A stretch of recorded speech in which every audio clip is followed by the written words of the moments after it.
Okay, we'll go ahead and get started. It's about 6:35 now. Hopefully everyone who's planning to come has made their way in. And yeah, so uh, just want to welcome everyone to the webinar here. My name is Alice. I'm a member of United Against War and Militarism and the Raytheon Anti-War Campaign. I'm very happy to welcome you to this presentation.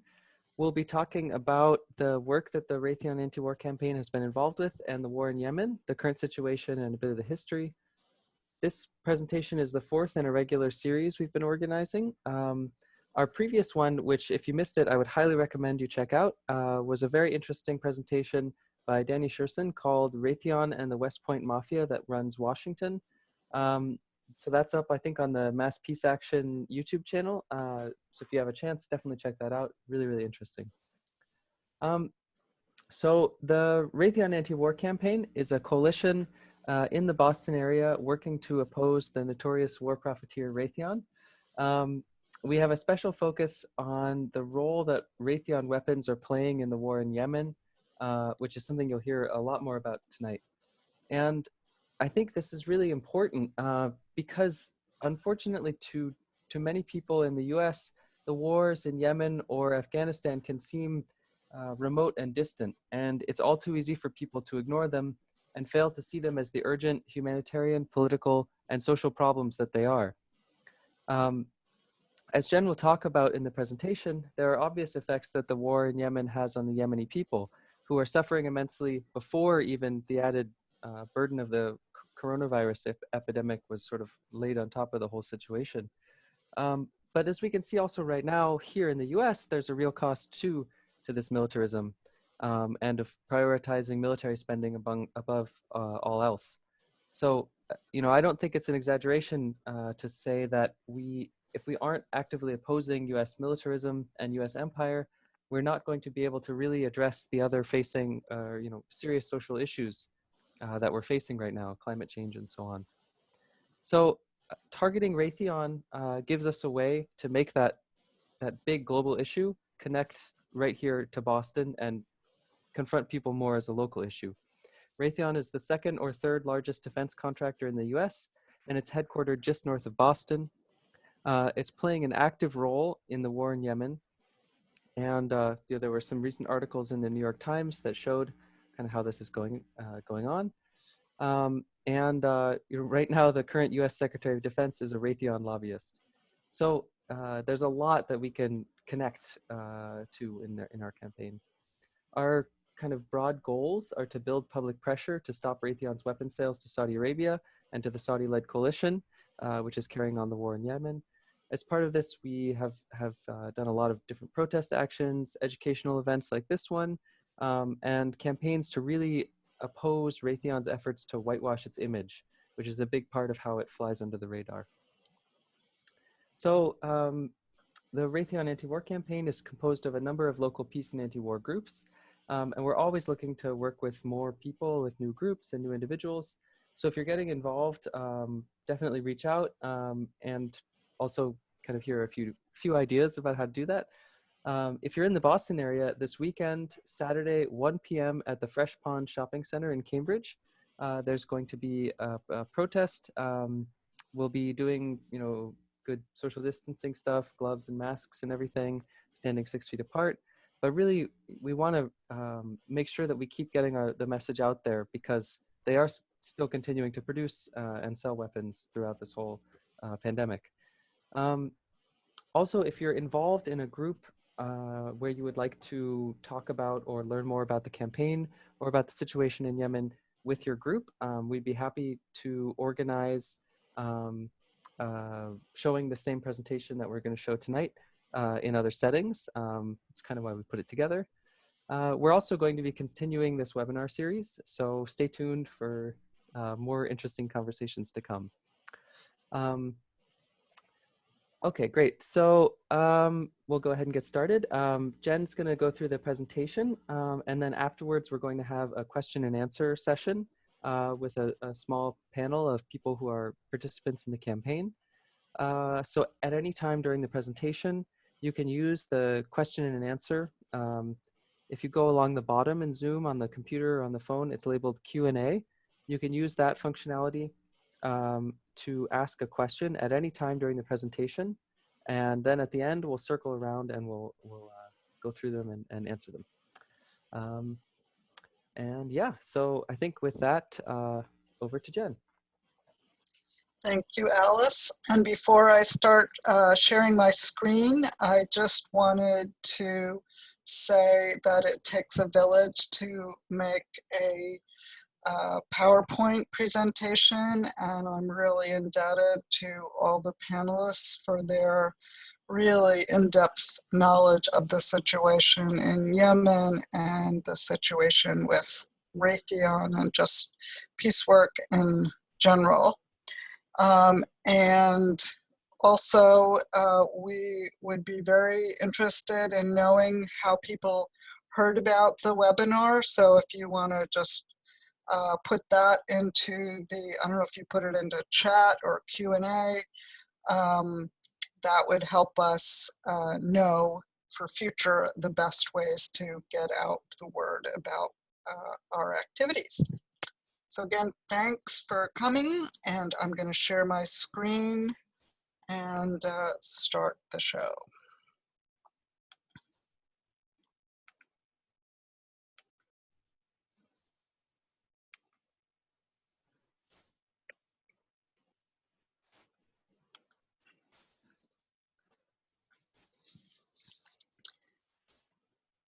I'm going to start with some brief background on Yemen and the conflict there. And you can see where Yemen is located on this map, just to the south of Saudi Arabia. The capital of Yemen is Sana'a, though Aden is where the Saudi recognized government is located at this point. The official language is Arabic, and more than 90% of the population is Arab. Yemen is an Islamic society. Nearly all Yemenis are Muslims, with approximately 56% of them part of the Sunni Muslim community and 42% made up of Shias. There's also a very small Christian community and a microscopic Jewish community, although there at one point was a large Jewish community in Yemen. The country is a little over 200,000 square miles, which is a little more easy to conceptualize when you see it overlaid on the northeast part of our country. And in 2016, the estimated population was approximately 27.6 million people, which is around the same size as Texas, or 4 times the population of Massachusetts. The nominal per capita gross domestic product for Yemen in 2018 was $925. That's 177th in the world, compared to approximately $60,000 for the US. The war in Yemen began as a civil war, and protests that were part of the 2011 Arab Spring ended the 33-year authoritarian presidency of Ali Abdullah Saleh. At the point when he resigned in 2012, his net worth was between $32 billion and $60 billion, making him one of the richest people in the world, even as he led one of the world's poorest countries. And the source of his wealth was mainly through embezzlement, extortion, and thefts of funds from Yemen's fuel subsidy program. So you can imagine people were glad to get rid of him. He passed his power to his vice president, Abdullah Mansur Hadi. But dissatisfied with Hadi and austerity measures and their exclusion from the government, a group from the north of Yemen called the Houthis, after the name of one of their leaders, they started an uprising in 2014. And they captured the capital, Sana'a, in September and forced Hadi to resign. And after a brief period of house arrest, he traveled down to Aden in southern Yemen and withdrew his resignation. And so then the Houthis began an offensive that closed in on Aden and forcing Hadi to flee again in March of 2015. And this time he went to Riyadh, the capital of Saudi Arabia.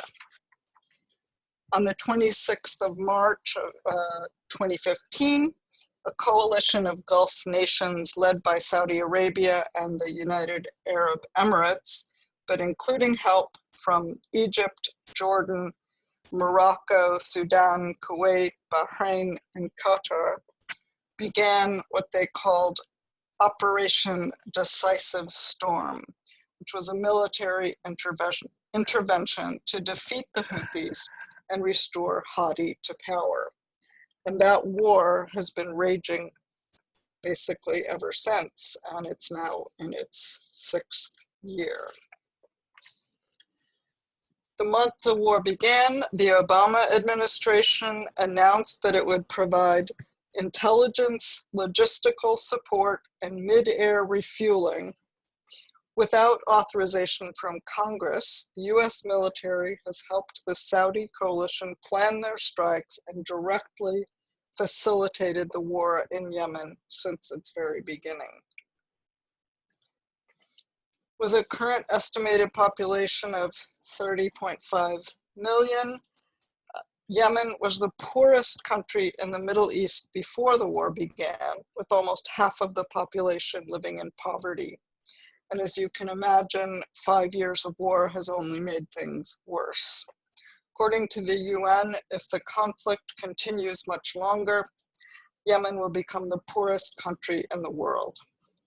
And right now, more than 75% of Yemenis are living in poverty, with 24 million people in need of humanitarian assistance, 3.6 million people internally displaced, and more than 20 million people in need of food assistance, with conservative estimates saying that 10 million people are living on the brink of starvation. And there have been reports of people eating boiled leaves as Yemen faces the worst famine in 100 years. Close to 20 million people lack basic health care. Over 1 million cases of cholera have been reported, the worst epidemic of this waterborne disease in history. 85,000 children under 5 may have already died in the country from disease and starvation. Nearly 18 million people need water, sanitation, and hygiene assistance. The situation in Yemen has quickly deteriorated into what the UN has described as the world's worst humanitarian catastrophe. But none of these statistics are just an accidental byproduct of war. Saudi Arabia and its allies have repeatedly bombed food production and distribution sites, water wells and water treatment facilities, schools, hospitals, weddings, funerals.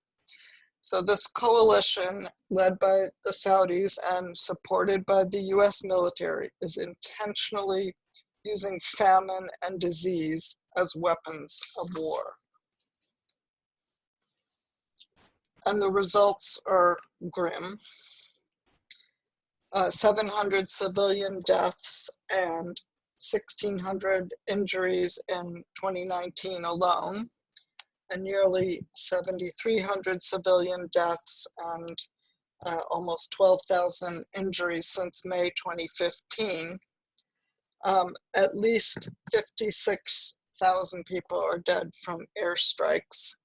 So imagine about 14,000 people, which would be an equivalent percentage of Massachusetts residents killed by airstrikes. And keep in mind that these statistics are only the ones directly attributable to airstrikes, with deliberate attacks on fields and flocks and irrigation and all the civilian infrastructure. The quote collateral death toll is more than 130,000 people. And here are just some pictures of the kinds of devastation that the Yemeni people have to deal with.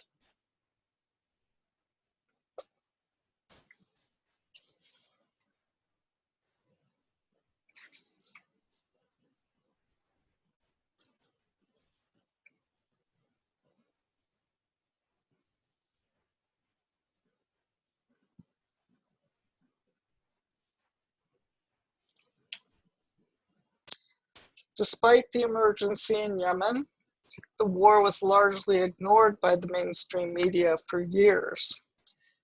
For instance, the organization Fairness and Accuracy in Reporting, which tracks news coverage, found that MSNBC did 0 segments on Yemen between July of 2017 and July of 2018. During that same time period, they did 453 segments on Stormy Daniels. Earlier that year, former Saudi Defense Minister and current Crown Prince Mohammed bin Salman, also known as MBS, who's the de facto ruler of Saudi Arabia, visited the United States. He met with politicians like Bill Clinton and business leaders like Jeff Bezos and Bill Gates. His face was on the cover of Time magazine over the title Charm Offensive. In spite of being the architect of the brutal war in Yemen, he was hailed by the mainstream media as a great reformer. He stopped here in Massachusetts and met with the president of MIT and professors at Harvard. His entourage included a member of the hit squad that would go on to kill Washington Post reporter and Saudi dissident Jamal Khashoggi. The Raytheon anti-war campaign protested on the steps of MIT. This is a very close relationship between the Saudis and the US. On his first foreign trip as president, Donald Trump went to Saudi Arabia. I don't know what he did there, but sort of spooky.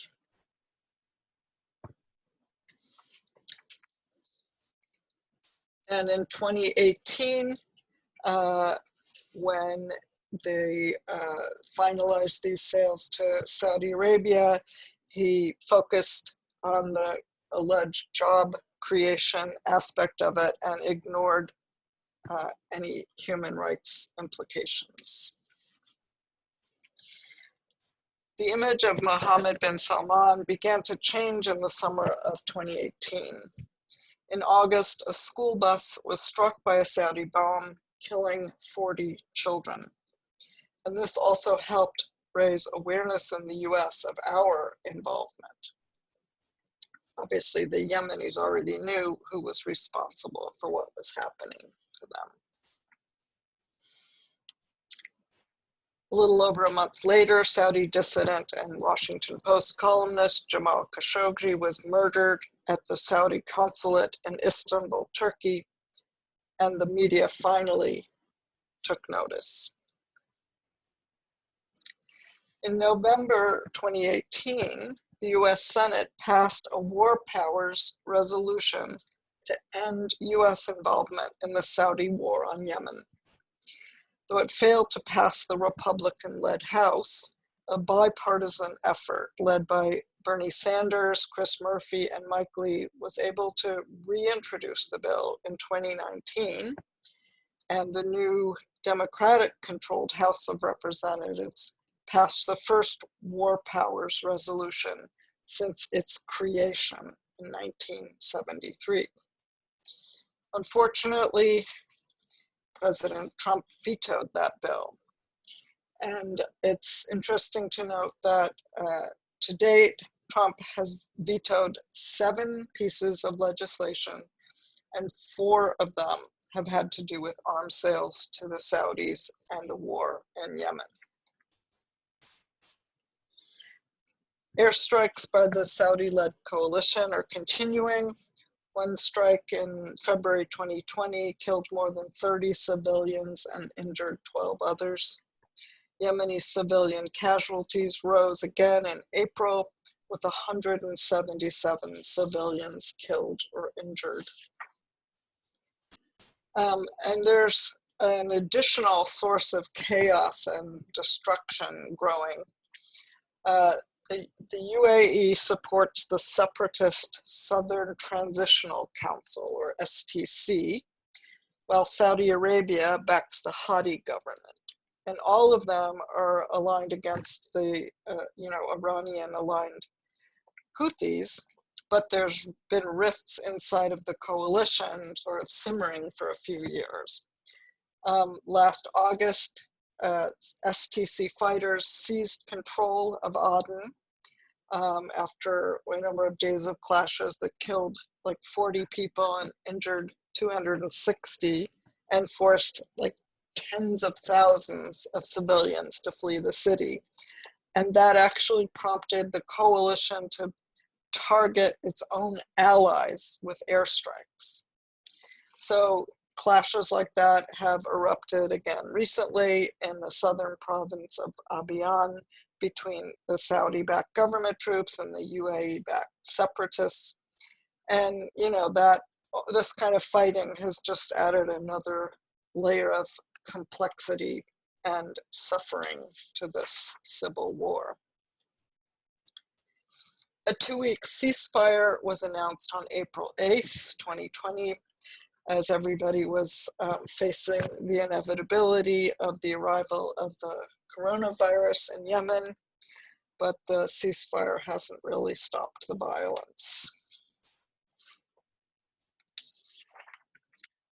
On April 10th, 2020, Yemen reported its first official case of COVID-19. But international aid agencies think the coronavirus has actually been circulating in Yemen probably since March, and doctors might have missed it in part because of the flooding that struck Aden in April, and entire sections of the city were submerged in sewage and water for weeks. And that flooding caused an outbreak of other diseases like dengue fever, but past outbreaks of those diseases have had nowhere near the same death toll.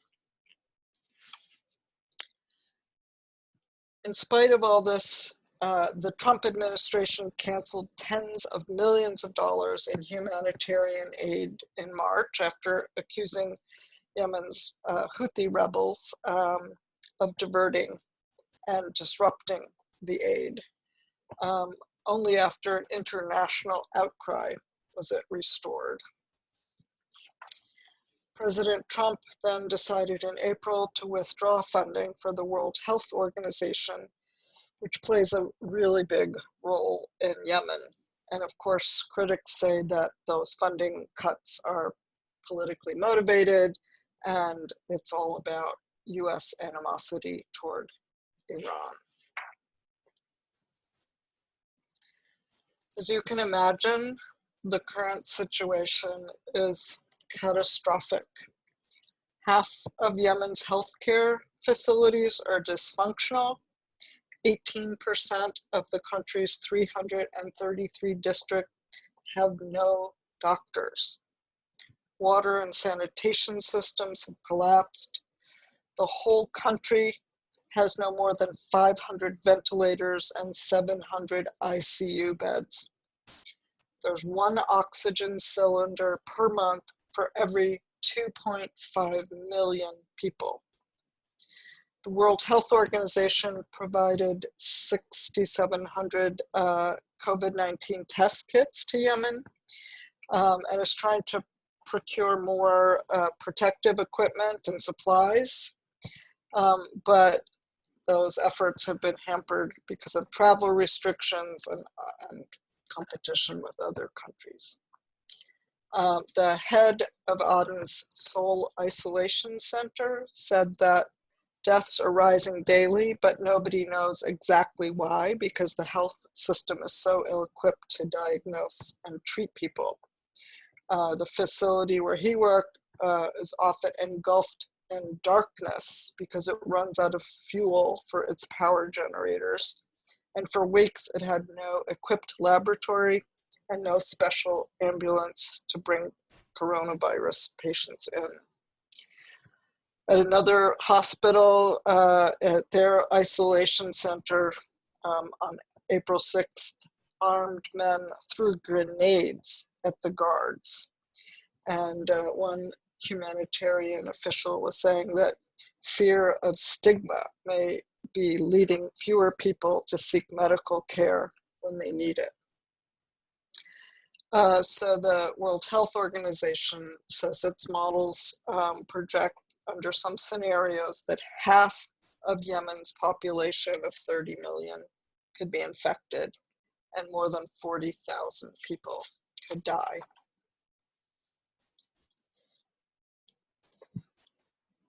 So what does all this have to do with us and our subject tonight?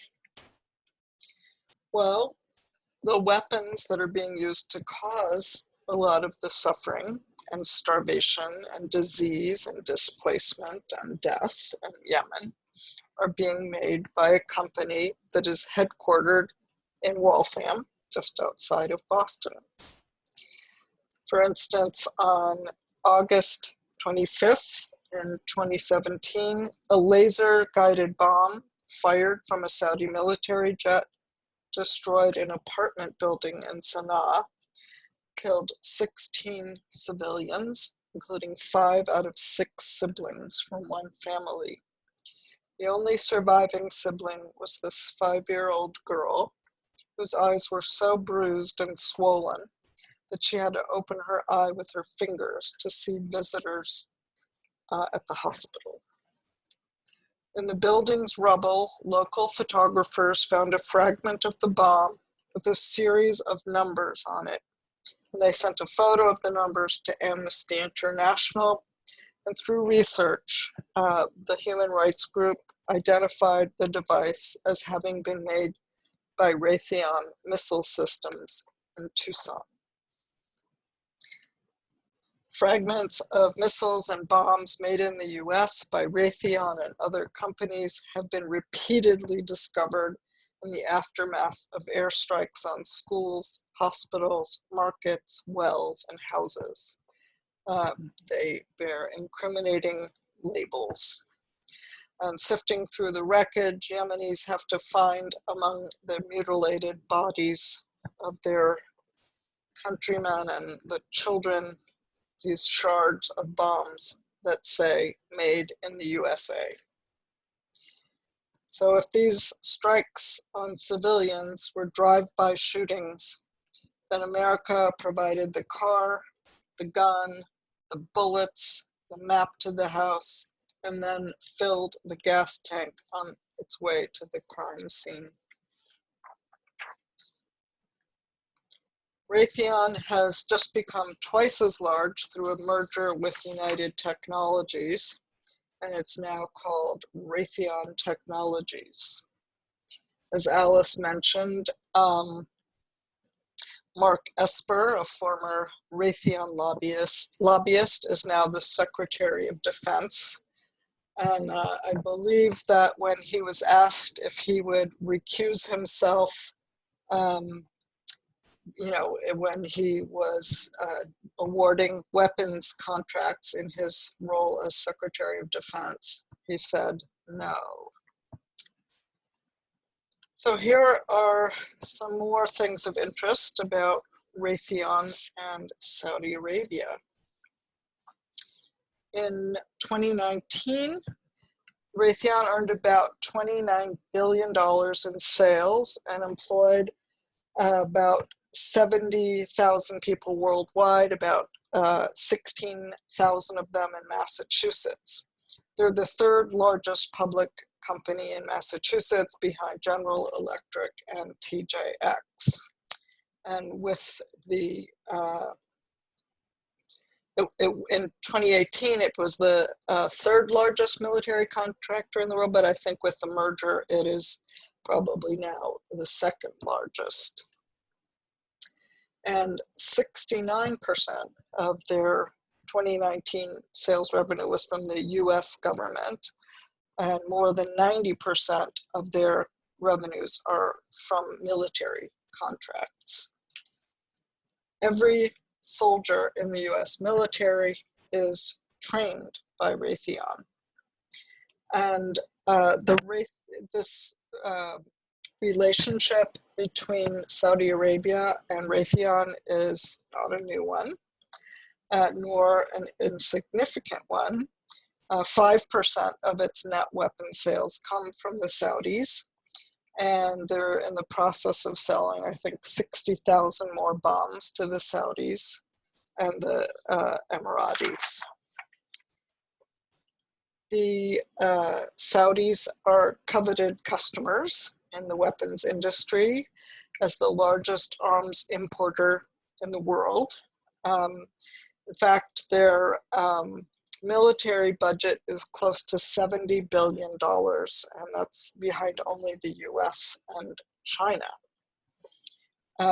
They recently established a facility in the UAE and also have established a bomb-making facility in Riyadh. They employ more than 400 people in Saudi Arabia. So clearly there's a lot of vested interests on all sides in keeping these relationships going. In fact, in a related development, Steve Linick, the State Department Inspector General fired by Donald Trump last week, or was it last week or this week? So hard to remember. So many firings. He was allegedly investigating possible impropriety in a massive arms sale to Saudi Arabia last year. And the State Department pushed through a $7 billion Saudi arms sale over congressional objections. And Eliot Engel, who's a Democratic representative from New York and the chairman of the House Foreign Affairs Committee, said that he was troubled that Linick was fired before the completion of that investigation. And Engel had called for the probe after Pompeo invoked a rarely used provision in federal law to bypass a congressional review of arms sales to Saudis and the UAE. And that was in May 2019. And Engel said that Linick's office was investigating Trump's phony declaration of an emergency so he could send weapons to Saudi Arabia. We don't have the full picture yet, but it's troubling that Secretary Pompeo wanted Mr. Linick pushed out before this work could be completed.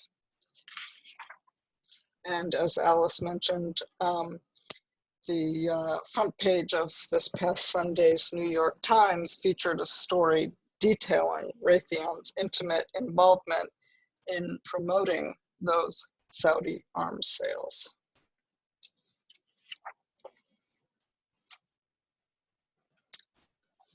So what can we do to make a difference? The Raytheon Anti-War Campaign is a coalition convened by Massachusetts Peace Action and members include all of these organizations as well as numerous individual supporters. And members work to make the connection between Raytheon and its destructive activities, and we do this at various venues, including outside of Raytheon company facilities, at events sponsored by Raytheon, such as the Walk for Hunger, or at this Girl Scout fundraiser. In fact, Raytheon is a major sponsor of the Girl Scout STEM initiative, which is using the organization to whitewash its business. And so the Raytheon anti-war campaign has called on the Girl Scouts to end their partnership with the company, noting that accepting support from Raytheon is incompatible with the Girl Scouts' mission to build girls of courage, confidence, and character who make the world a better place.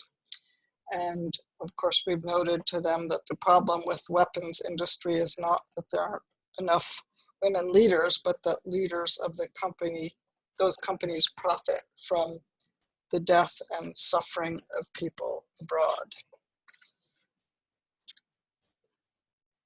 The campaign worked to try to influence the National Defense Authorization Act, supporting amendments that would have ended US participation in the Yemen war and stopped weapons sales to the Saudis and Emiratis, among other actions.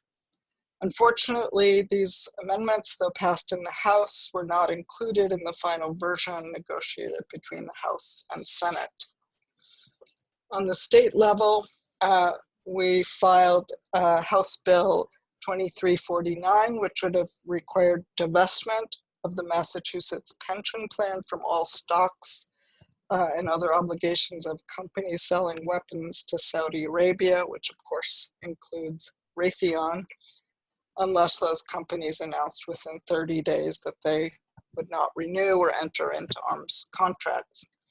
Although the bill wasn't taken up by the full legislature, we were able to reach out to many lawmakers and have many people speak at a public hearing about Yemen war and its connection to Massachusetts and Raytheon. Raytheon anti-war campaign members compose op-eds and write letters to the editor, targeting both local and regional media, raising awareness of the situation in Yemen and Raytheon's involvement, and encouraging readers to take action. Raytheon anti-war campaign also protests at job fairs held at local colleges and universities, where Raytheon and other military companies recruit workers, and we remind students what their employment at Raytheon would support. The campaign also supports divestment efforts like this one at Brandeis University. Currently, the campaign is calling for Raytheon to convert operations to make ventilators, not bombs. And recently we printed yard signs that highlight this demand. Here's one of our members modeling the signs, and more are available if you would like one for your yard. It turns out that Raytheon has an ethics office, obviously a bit of an oxymoron, but from time to time, some of our members amuse themselves by contacting the ethics office to share ethical concerns about their activities. And this is just one more small way we can put them on notice for their part in the Yemen war. And finally, we present educational programs like tonight's, either online or when it's safe to do so in person. And we're always interested, as Alice said, in presenting as part of other organizations' outreach and activism. So please let us know if you'd like to host us. Before we take questions, I just wanted to make a few personal comments about related to working with the Raytheon anti-war campaign. Many years ago, I was driving through Germany and I saw a sign on the highway for Dachau. And as a Jew, I felt like I just couldn't pass by without bearing witness to the concentration camp there. And I mean, I knew, of course, what had happened at the camp, but I had imagined it as an isolated and hidden kind of place. And I was completely unprepared to see how public it was. Oops, I see I should stop sharing my screen and actually talk to you. You know, I was unprepared to see how public and close to the road that it was. And I kept asking myself, how can people do nothing? But I live 3.4 miles from the headquarters of Raytheon. And like the people of Dachau, I had done nothing. And I realized, you know, if we don't feel like we can prevent terrible things, it's almost unbearable to know about them. But we must not turn away. The Raytheon CEO said, our role is not to make policy, our role is to comply with it. In other words, one of the most powerful companies in the world is just following orders. And that's how we get Dachau and Auschwitz and Yemen. So that's why I got involved as a Jew and as a Waltham resident, and of course as an American, in whose name and with whose tax dollars these policies are being carried out. So I would urge all of you to get involved in whatever way you can. And I thank you for being here tonight and caring about this really important issue. So thanks. Thank you for that very powerful presentation. So I think we'll transition into our Q&A portion. It looks like we haven't received a ton of questions, but so keep them coming. So one that we have here is a question about whether there's any information about the Saudi-led coalition using biological warfare in Yemen. I don't know if anyone on the panel has any information about that.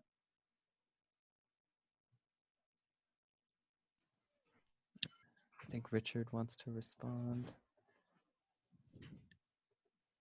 Can you hear me? Yep, Yes. We can hear you. In all of the publicly available information so far, there has been no indication that biological weapons have been used in the conflict.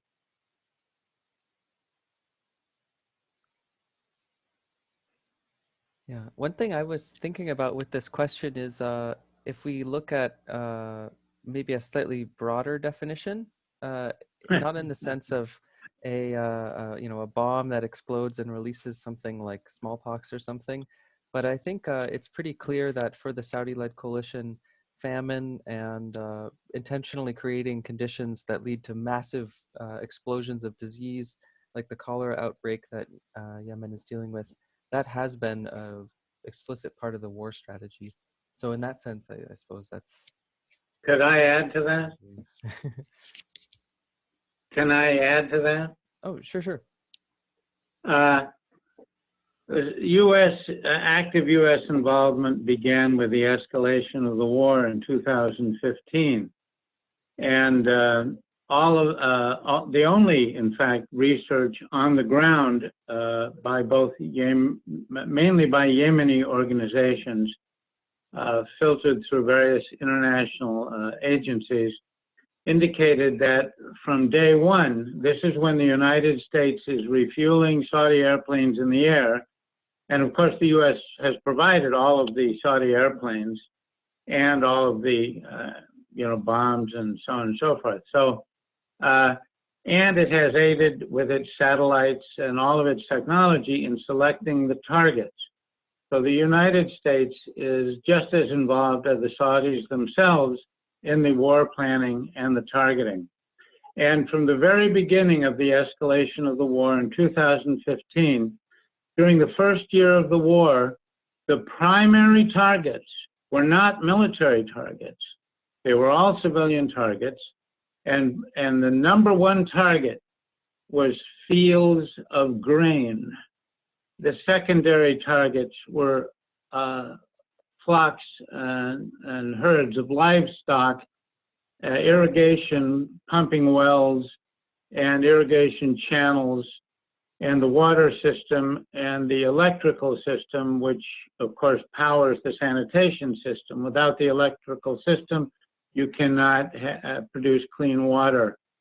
So from the very first involvement of the United States in the war, the strategy of the war was a strategy designed to induce mass famine and disease.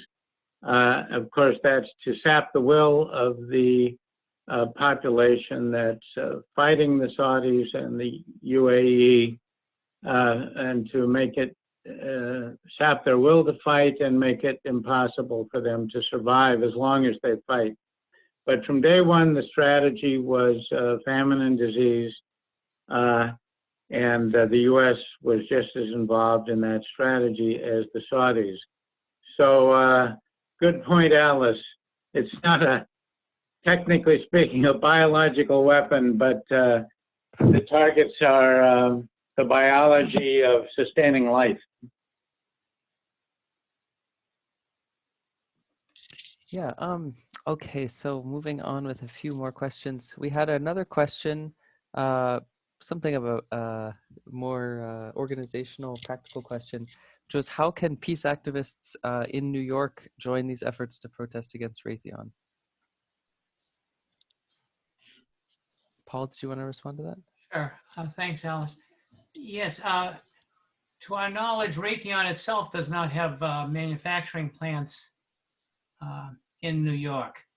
However, this approach of going after war companies that are connected to Yemen or other really devastating international crises, Code Pink in Washington, D.C. is looking into those companies, and some of those would be located in New York, that's for sure.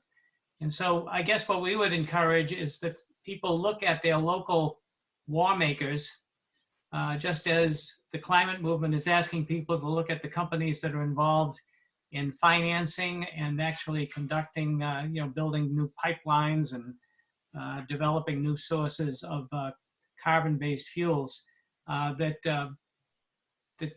activists in different states look at what companies are involved in these atrocious wars going on, and use the local connections. That's what our goal has been here in Massachusetts, to use a local connection to make something that to most people seems very far away, to bring it much closer to home, so that we all have to look it right in the face and to say, do we want to continue supporting this brutality?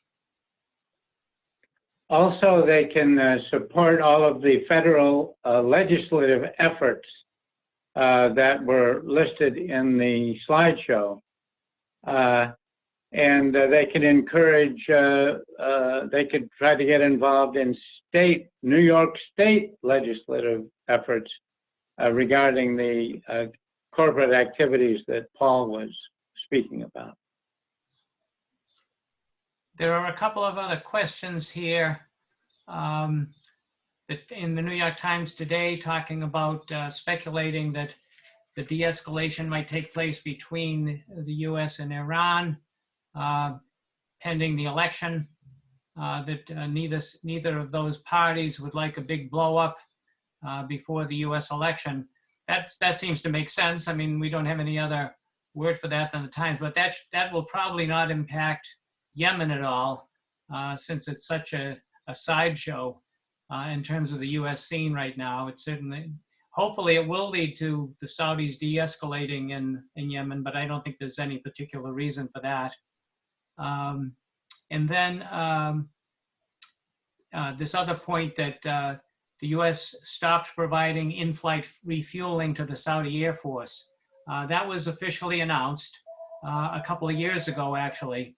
And we're hoping that that happened. How we'd be sure, we don't know. But we do know that US involvement with the Saudis is so significant that the Raytheon lobbyists and the Secretary of Defense of the United States got together when they were afraid that Congress might pass an amendment to the national military budget. They were just terrified that that amendment that would end US participation in the war. Since that participation is absolutely critical to the Saudis, they got together and made sure that that amendment was not included in the final bill. So US involvement in the Saudi war directly with US military forces continues. And of course, the sale of weapons to the Saudis continues unabated. And Raytheon has made it very clear that it will continue. It's to continue not only to maintain, but to increase the strength of its relationship with Saudi Arabia. They just opened a joint bomb-making factory in Saudi Arabia to make those guided bombs that have been used so extensively throughout Yemen by the Saudis. So unfortunately, US direct role continues as well as massive arms sales. You know, one quick additional thought that I had about kind of different ways that people can organize in different places around this and similar issues. You know, it's a difficult thing because these defense contractors are enormous, very powerful companies. I mean, you know, you see all the, like Mark Esper and all these people who are very connected with Raytheon at the highest levels of the federal government. So obviously we can't kind of challenge it directly. We need to find ways that we can engage in campaigns that are both meaningful, but also exciting and interesting to people to get involved in, and that seem, you know, substantial, but also where we can have a tangible impact. One thing that I think we've seen in Boston, where we've had some success, is really trying to shut down, and Jen mentioned this in the presentation, really trying to shut down their corporate whitewashing abilities. And we've done a few different angles on this. One has been the career fair protests, where we show up and we really just try to talk to these college students who are looking to get an engineering job about what it is these companies do and what they make. And that's not just Raytheon, that's Lockheed and all these companies. But then with Raytheon in particular, so at the same time that they're supplying the tools that are creating this famine in Yemen, they are sponsoring this sort of walkathon fundraising event in Boston called the Walk for Hunger. So, you know, an organization actively involved in creating hunger is also saying they're opposed to it. It's an opportunity actually to kind of point out what they're doing. And we've had some success, I think, doing that with the Girl Scouts too. So that's one possible way forward that can generate some excitement and interest on the part of you know, people who want to get involved in the anti-war movement. I think one thing that would be good to point out to people is that while Raytheon continues making huge amounts of money and its stock continues to rise for one reason, because of these arms sales, one thing the campaign has succeeded in doing is to raise the visibility of the Yemen war itself. And that is actually our immediate strategy, to get people to start thinking about Yemen, this very far away place that until a couple of years ago, no one had even heard of.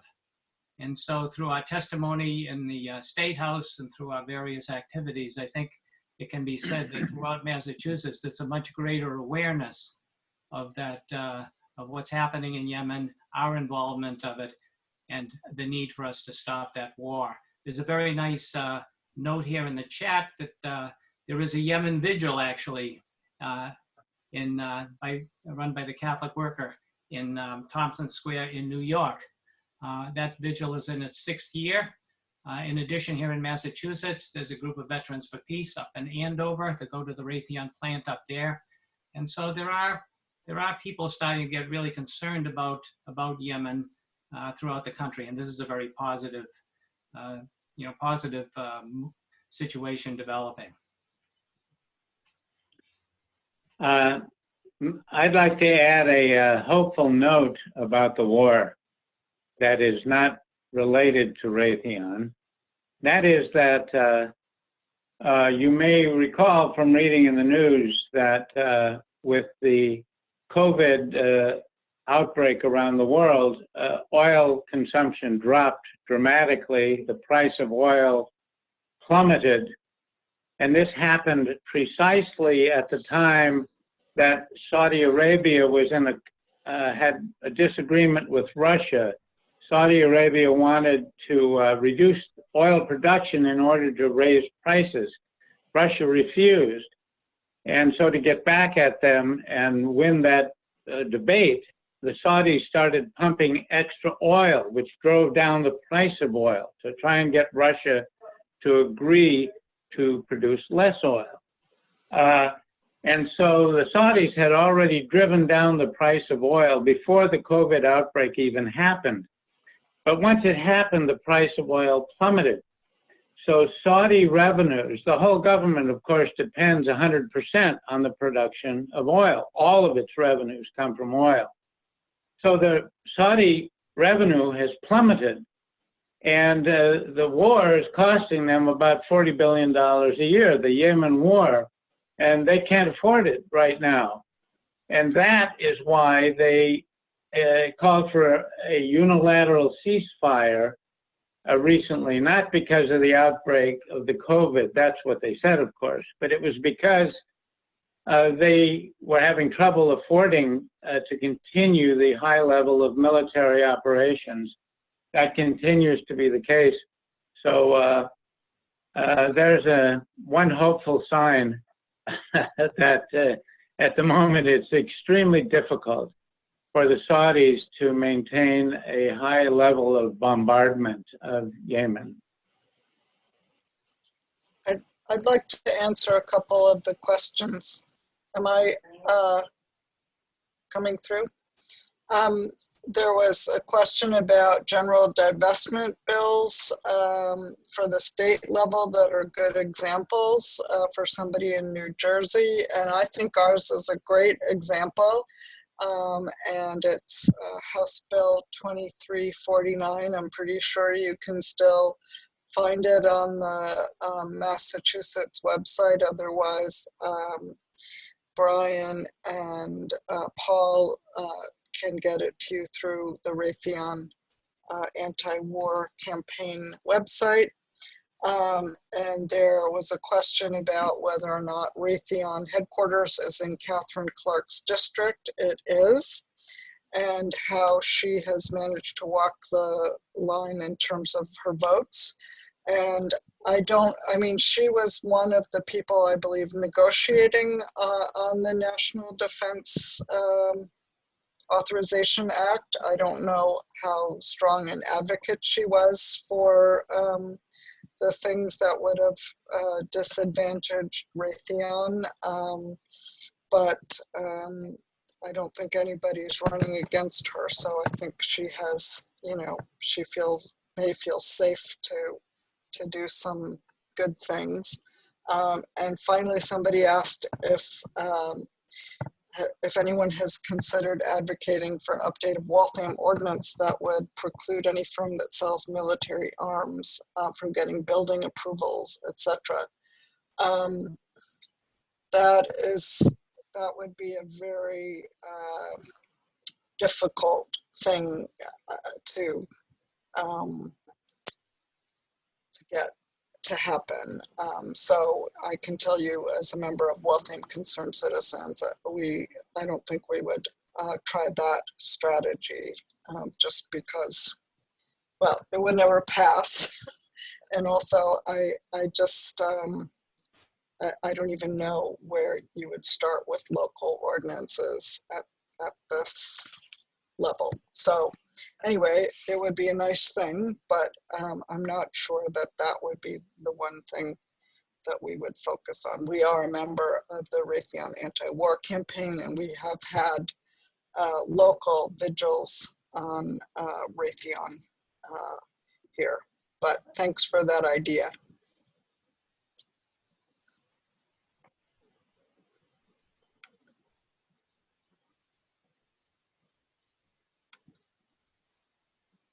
I can speak to the issue of Catherine Clark a little bit. I'm actually in her hometown right now, and she has in fact a few Raytheon facilities right here in her district. And the question referenced her solid peace rating, 96%. I think she probably did. She voted the right way on a lot of the legislation that would have canceled these arms sales to Yemen, on getting those amendments into the NDAA, on pieces of legislation that could be and were vetoed by President Trump. But I think when the rubber met the road, when these were in the National Defense Authorization Act, the funding bill that amounts to $738 billion, when those pieces of legislation were stripped out, she still voted in favor for that. So Raytheon is pretty sophisticated in its political work, and I'm sure they realize that even though she took all of those votes that really wagged their finger at Raytheon at the key moment, she voted with Raytheon, not against them.